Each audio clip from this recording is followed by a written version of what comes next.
Hi everyone, in this video, we will talk about how to use Charn Zero guide for customer success. Now first, what is Charn Zero? Charn Zero is a powerful customer success platform that helps you reduce churn, improves retention, and drive product adoption. Here's how to use it effectively. First is the setup. Integrate with your CRM to connect your data. Now, set up custom fields and segments based on your business needs. To define customer journeys, map out life cycle stages. For example, onboarding, adoption, renewal, and expansion. Next, create plays or automated workflows for each stage. Second, Customer 360 View. Understand your customers. Go to Accounts to view contact details, product usage trends, health scores, support tickets, and survey results. Now, use health scores. Customize scorecards using product usage, engagement, support activity, and NPS CSAT feedback. Get alerts when a customer is at risk. Third, automate with plays and alerts.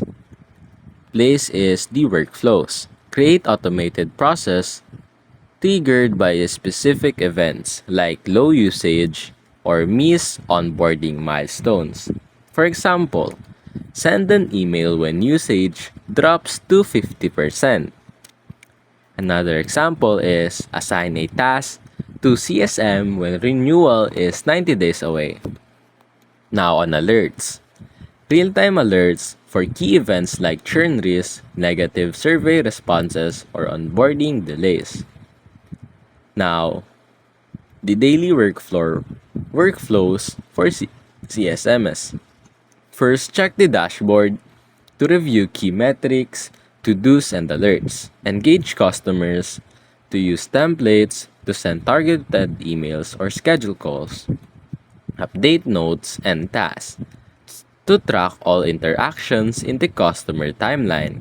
Now follow plays to use pre-built workflows for consistency across your team. Now on the surveys and NPS. Set up NPS, CSAT, and custom surveys directly from Churn Zero. Automate follow-ups based on the scores. On reports and insights, use dashboards and visual reports to monitor account health trends, onboarding progress, CSM workloads, and performance. Renewal and expansion opportunities. Share insights with sales, support, and product team.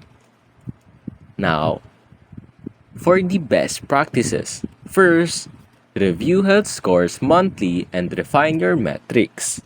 Second, segment customers for more personalized engagement. Third, standardize plays to ensure CSMs follow the same process. And lastly, integrate with Slack or Team for real-time alerts. And that's basically it.